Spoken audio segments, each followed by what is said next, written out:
गावात पाण्याचे प्रचंड दुर्भिक्ष. गावाच्या ओढ्यावरून पाणी आणायला लागायचे. एकदा काय झाले, गदिमा गावातल्या मुलांबरोबर हुंदडत चालले होते. गदिमांचे वडील समोरून कळशीत ओढ्यावरून पाणी घेऊन घराकडे चालले होते. गदिमांनी ते पाहिले. त्यांना दम्याचा त्रास होता. त्यांचे वडील धापा टाकत चालले होते. गदिमांना राग आला. ते तावातावाने वडिलांकडे गेले. त्यांच्या हातातली कळशी त्यांनी ओढून घेतली आणि तडक घराकडे गेले. त्या दिवशी गदिमांनी घरातलं प्रत्येक भांडं त्यांनी ओढ्यावरून पाणी आणून भरून घेतलं. गदिमांची आई हे सगळं बघत होती. हसून म्हणाली, अरे अण्णा, आता देवाची पळी तेवढी भरायची राहिली हो. तुझे वडील पाणी भरत होते तेव्हा ते पुरतही नव्हते, पण आज तू पाणी भरलेस तर पाणी ठेवायला जागा उरली नाही. आईच्या बोलण्यातली सूचकता गदिमांनी अचूक ओळखली. घराला हातभार लावण्यासाठी आता आपल्याला काहीतरी करावे लागणार हे त्यांच्या लक्षात आले. वयाच्या अगदी कुमार वयातच त्यांनी घर सोडून कोल्हापूरची चित्रपटसृष्टी गाठली. पुढे काही दिवसांनी गदिमांच्या वडिलांची बदली झाली. घर आवराआवरी करून कुटुंब निघाले, पण गावातल्या लोकांनी गाड्या अडवून धरल्या. गावात देणी जरा जास्त झाली होती. गदिमांच्या आईने गदिमांना पत्र पाठवून बोलावून घेतले. गदिमा आले. एक हाती त्यांनी सारी देणी फेडून टाकली. काही दिवसांपूर्वी वडिलांच्या हातातली कळशी तावातावाने ओढून घेणाऱ्या गदिमांच्यातल्या कुरूप पिल्लाचा राजहंस झाला होता.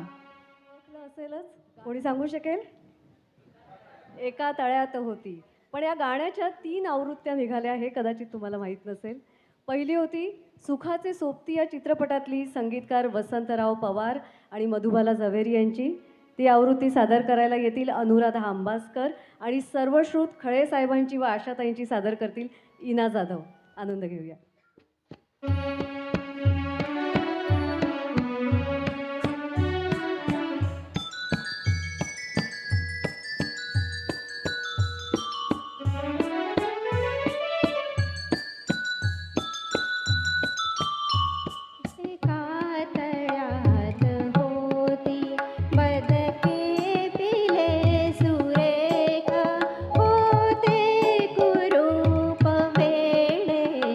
पिल्लू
क्या बात है.